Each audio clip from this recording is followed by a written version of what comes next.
ഒരിടത്തൊരിടത്തൊരു കാട്ടിൽ കുറുമ്പനായ ഒരു ആനക്കുട്ടൻ ഉണ്ടായിരുന്നു. മഹാകുസൃതിയായിരുന്നു അവൻ. മറ്റ് ചെറിയ മൃഗങ്ങളെ കണ്ടാൽ ഒരാവശ്യമില്ലാതെ അവൻ ഉപദ്രവിക്കും, എല്ലാവരെയും ഉപദ്രവിക്കും. അങ്ങനെയിരിക്കെ ഒരു ദിവസം കാട്ടിൽ കളിച്ചു നടക്കവേ ഒരു വലിയ മരക്കൊമ്പിൽ അവൻ ഒരു കുരുവിയുടെ കൂട് കണ്ടു. ഉടനെ തന്നെ ഓടിച്ചെന്ന് അവൻ ആ മരം തുമ്പിക്കൈ കൊണ്ട് പിടിച്ചു കുലുക്കാൻ തുടങ്ങി. ആ കൂട്ടിൽ കുറേ മുട്ടകൾ ഉണ്ടായിരുന്നു. പാവ അമ്മക്കുരുവി. കുരുവി വേഗം പറന്നു ചെന്ന് മുട്ടകൾ താഴെ വീണ് ഉടഞ്ഞു പോവും, ദയവ് ചെയ്ത് ഉപദ്രവിക്കല്ലേ എന്ന് ആനക്കുട്ടനോട് കരഞ്ഞു പറഞ്ഞു. ആനക്കുട്ടനുണ്ടോ കുരുവിയുടെ കരച്ചിൽ കേൾക്കുന്നു. അവൻ മരച്ചില്ല പിടിച്ചു കുലുക്കിയപ്പോ മുട്ടകൾ ഓരോന്നായി താഴെ വീണു. അങ്ങനെ പാവ അമ്മക്കിളി ആ പൊട്ടിയ മുട്ടകൾ നോക്കി കരഞ്ഞുകൊണ്ട് അവിടെ തന്നെ അവള് തളർന്നിരുന്നു.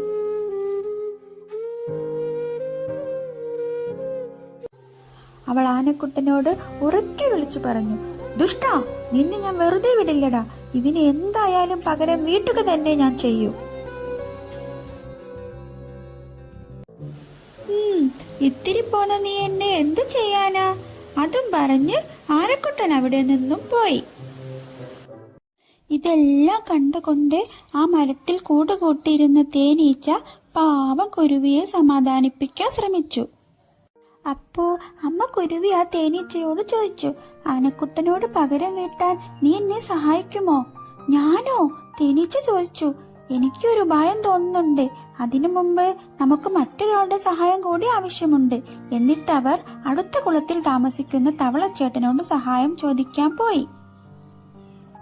കാര്യങ്ങളൊക്കെ കേട്ടപ്പോ തവളച്ചേട്ടൻ വേഗം തന്നെ കുരുവിയെ സഹായിക്കാമെന്നേറ്റു.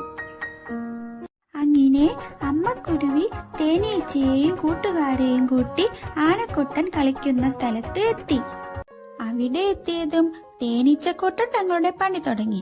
അവർ ആനക്കുട്ടനെ കൂട്ടത്തോടെ ആക്രമിച്ചു. തലയിലും കണ്ണിലും കുത്തേറ്റ് കണ്ണു കാണാൻ വയ്യാതെ ആനക്കുട്ടൻ പരക്കം പാഞ്ഞു.